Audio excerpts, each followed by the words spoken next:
দর্শক আপনাদের সালাম ও শুভেচ্ছা। আশা করি সবাই ভালো আছেন, সুস্থ আছেন। সম্প্রতি বাংলাদেশ সফর করে গিয়েছে আন্তর্জাতিক মুদ্রা তহবিল IMF এর একটি প্রতিনিধি দল। তারা রাষ্ট্রের বিভিন্ন পর্যায়ে মিটিং করেছে। অর্থ মন্ত্রণালয়, রাজস্ব বোর্ড থেকে শুরু করে অন্যান্য যে সমস্ত সংস্থা আছে, বিশেষ করে বাংলাদেশ ব্যাংকের সঙ্গে তারা শেষ দিন একটি বৈঠক করেছে। তো সেই বৈঠকে IMF বাংলাদেশ ব্যাংকে বলেছে যে দুর্বল আরো কিছু ব্যাংকের বিরুদ্ধে যেন বাংলাদেশ ব্যাংক সিদ্ধান্ত নেয়। এটা আসলে আনুষ্ঠানিকভাবে বাংলাদেশ ব্যাংকের পক্ষ থেকে কোনো সংবাদ ব্রিফিং বা মুখপাত্র এই ধরনের কথা বলেননি। এটা বাংলাদেশ ব্যাংকের অভ্যন্তরীণ ভিতরের সূত্র থেকে এটা জানা গেছে। তার মানে আসলে এর মানে সিদ্ধান্ত নেওয়ার বিষয়টা আসলে কি বোঝাতে চাওয়া হচ্ছে? আবার আরো কিছু নতুন দুর্বল ব্যাংককে মানে একীভূত করতে বলা হচ্ছে? সরকার তো ৫টি ব্যাংককে একীভূত করেছে অন্তর্বর্তী সরকার। এই সরকারও সেই সংস্কারের ধারাবাহিকতায় আছে।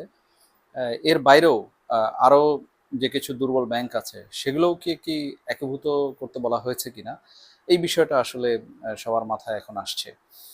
তো বাংলাদেশের ব্যাংকিং ব্যবস্থার যে পরিস্থিতি তাতে করে তো বোঝাই যাচ্ছে যে এখানে আস্থার চরম সংকট এবং নানামুখী সমস্যা এখন দেখা দিয়েছে। এখানে খেলাপি ঋণের পাহাড় জমে গেছে। এই ঋণ আদায়ের যে উদ্যোগ সেটাও নেওয়া যাচ্ছে না বা হচ্ছে না।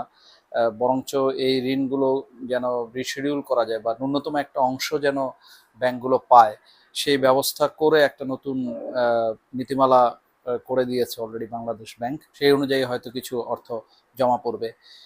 তো এখন এই যে পরিস্থিতি, এই পরিস্থিতিতে যদি আরো কিছু দুর্বল ব্যাংক একীভূত হয় বা করার উদ্যোগ নেওয়া হয়, তাহলে পরিস্থিতি আসলে কি দাঁড়াতে পারে? যে ৫টি ব্যাংকের অবস্থা দেখছি যে তাদের গ্রাহকদের যে অর্থ, সেই অর্থ কিন্তু আসলে আমানতকারীদের অর্থ তাদের চাহিদা অনুযায়ী ফেরত দেওয়া যাচ্ছে না। যদিও বাংলাদেশ ব্যাংক একটি স্কিম করে দিয়েছে, সেই স্কিমের অধীনে তারা অল্প, অল্প করে অর্থ ফেরত পাচ্ছেন।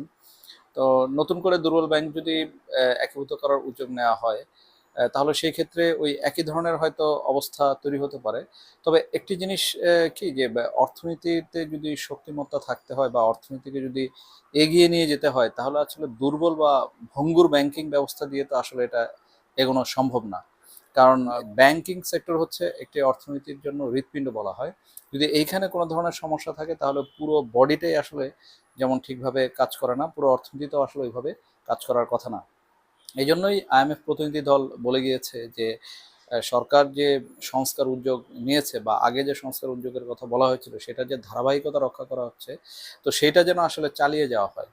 তো তাহলে যেটা হবে যে ব্যাংকিং সেক্টরের যে দুর্বলতা আছে সেই দুর্বলতাটা আস্তে আস্তে কাটবে বলে আশা করছে IMF। মানে আরো কিছু দুর্বল ব্যাংক যদি একীভূত করার উদ্যোগ নেওয়া হয় তাহলে সেক্ষেত্রে যেটা করা প্রয়োজন যে আগে থেকেই আমানতকারীদের একটি সিগন্যাল দিতে হবে বা তাদেরকে একটি বার্তা দিতে হবে।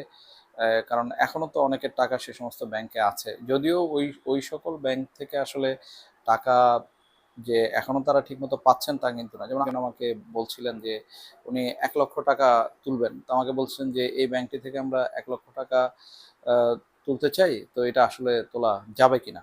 আমি বললাম যে দেখেন যে ব্যাংকের পরিস্থিতি এখন অতটা খারাপ না। চাইলে হয়তো আপনি তুলতে পারবেন।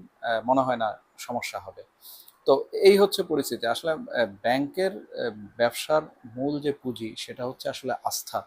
কারণ জনগণ তার নিজের পকেটের উপার্জিত অর্থ সেখানে গচ্ছিত রাখে একটা নিরাপত্তারকে কেন্দ্র করে।